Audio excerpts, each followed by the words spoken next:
Who are you? কে তুমি? আর তোমার সাহসী বা কি করে হয় এই ভিডিওটিতে ক্লিক করার? এই ভিডিওটি একমাত্র তাদের জন্য যারা নিজের পড়াশোনাকে নিয়ে পাগলের মতো সিরিয়াস হয়ে আছে, যারা সাকসেসের জন্য পড়াশোনাকে শিকারি বানিয়ে এক ক্ষুধার্ত চিতাবাঘের মতন প্রতিনিয়ত ছুটেই চলেছে। তুমি কি তাদের মধ্যেই একজন, নাকি তাদের মতো হওয়ার জন্য তুমি এই ভিডিওটিতে ক্লিক করেছো? তুমি যেই হও না কেন, তুমি তো মানুষ হই, তাই না? যদি মানুষ হয়েই থাকো তাহলে আমি যা বলবো তাহলে সেই কথাগুলি তোমার ব্রেনের মধ্যে পার্মানেন্টলি সেভ করে নাও।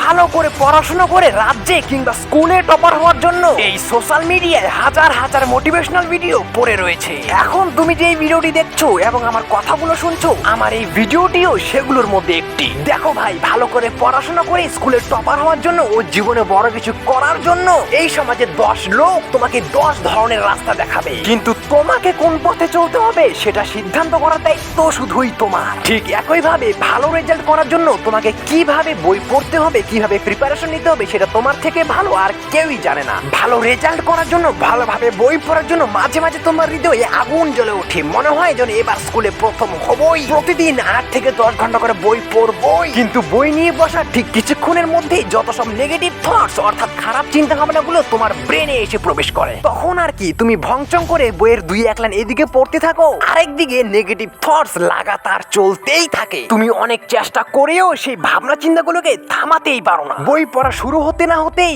সেই খারাপ চিন্তা ভাবনাগুলো এসে উপস্থিত হয়ে যায়। পড়াশোনাতে মনোযোগী হওয়া এবং এই নেগেটিভ চিন্তা ভাবনাগুলোকে অর্থাৎ খারাপ চিন্তা ভাবনাগুলো থেকে দূরে থাকার একমাত্র একটাই উপায়, সেটা হচ্ছে মেডিটেশন অর্থাৎ ধ্যান। একমাত্র ধ্যান করে তুমি সেই নেগেটিভ চিন্তা ভাবনাগুলোকে তোমার থেকে দূরে সরাতে পারো, এবং তার সাথে সাথে পড়াশোনায় তুমি এতটা মনোযোগী হয়ে উঠবে যা তুমি কল্পনাও করতে পারবে না। আর একটি কথা মনে রেখো যে পরীক্ষায় ভালো রেজাল্ট করতে হলে তোমাকে রাত জেগে বই পড়তেই হবে। তুমি কি পারবে প্রতিদিন প্রতিনিয়ত ভোর 4টায় উঠে বই পড়তে? আর কেনই বা পারবে না? নিশ্চয়ই পারবে, আলবাত পারবে, কারণ তুমি তো মানুষ, তাই না? তোমার স্কুলে কিংবা কলেজে যারা হাইয়েস্ট রেজাল্ট করে টপ হয় তারাও তো ঠিক তোমার মতনই একজন নর্মাল মানুষ, তাই না? শুধু তোমার মধ্যে আর তার মধ্যে এতটুকু পার্থক্য যে সে রাত জেগে বই পড়ে আর তুমি ঘুমাও।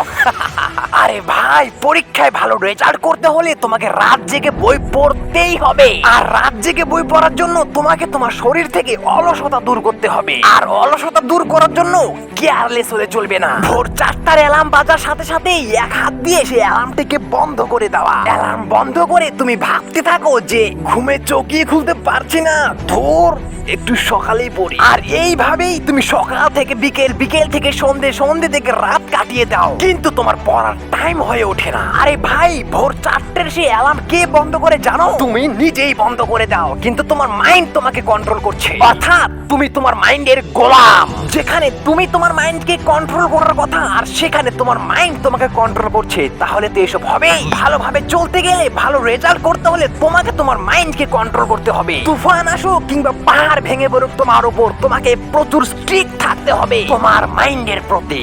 আর তোমার মাইন্ডকে কন্ট্রোল করার জন্য তোমায় প্রতিদিন প্রতিনিয়ত রুলস আর ডিসিপ্লিনের সাথে চলতে হবে। তুমি 24 ঘন্টার মধ্যে কয় ঘন্টা বই পড়বে আর কয় ঘন্টা নিজের পেছনে সঠিক সময় খরচ করবে, এই প্রত্যেকটি বিষয়ের উপরে একটি রুটিন বানাও, আর সেই রুটিনটি তোমার পড়ার টেবিলের সামনে টানিয়ে রাখো ও তোমার ব্রেনের মধ্যে পার্মানেন্টলি সেভ করো। আর সেই রুটিন অনুযায়ী নিজের ব্যাড হ্যাবিটসকে পরিবর্তন করে গুড হ্যাবিটসে পরিণত করো, অর্থাৎ সেই রুটিনটিকে তোমার অভ্যেসে বদলে দাও। কারণ তুমি তোমার ভবিষ্যৎকে বদলাতে পারবে না, কিন্তু অভ্যেসকে বদলাতে পারবে, আর নির্দিষ্ট সময়েই তোমার অভ্যেসই তোমার ভবিষ্যৎকে বদলে দেবে। আমি ভিডিও শুরুতে বলে দিয়েছিলাম তোমার ভালো তোমার খারাপ তোমার থেকে বেশি কেউই জানে না, তাই কোনটি সঠিক সময় হবে তোমার অভ্যেসকে বদলানো সেটা তুমিই ভালো জানো। আর সেই সঠিক সময় অনুযায়ী একটি রুটিন তৈরি করো। যতই সমস্যা আসুক, যতই বাধা আসুক, কিংবা তোমার সামনে সমস্যার বিশাল পাহাড় ভেঙে পড়লেও তুমি সেই রুটিনটিকেই ফলো করো। তার আগে তোমাকে একটি গুরুত্বপূর্ণ কথা বলে দিচ্ছি যে বাইরের মোটিভেশন অল্প কিছুক্ষণের মধ্যেই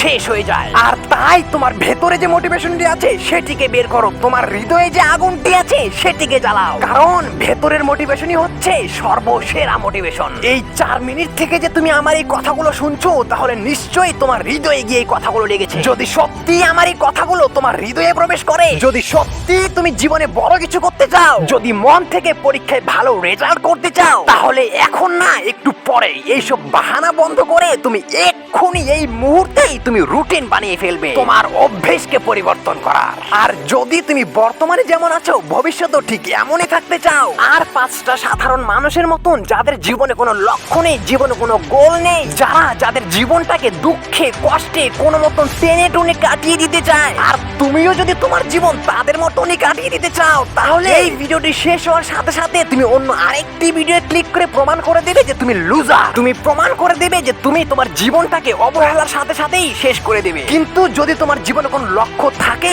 তাহলে এক্ষুনি রুটিন বানিয়ে সেই রুটিনটিকে ফলো করা শুরু করে দেবে। নিচে কমেন্ট বক্সে লিখে জানাও যে তুমি তোমার জীবনকে পরিবর্তন করার জন্য, তোমার অভ্যেসকে পরিবর্তন করার জন্য তুমি কি পারবে এক্ষুনি রুটিন বানিয়ে সেই রুটিন অনুযায়ী চলা শুরু করতে? তুমি কি পারবে?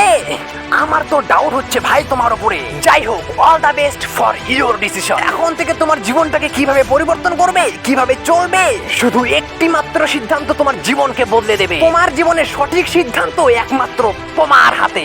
আমার এই কথাগুলো যদি তোমার ভালো লেগে থাকে তাহলে একটু লাইক করার অনুরোধ রইল। চ্যানেলটিকে এখনো সাবস্ক্রাইব করে না থাকলে তাড়াতাড়ি সাবস্ক্রাইব করে দাও। ভালো থেকো।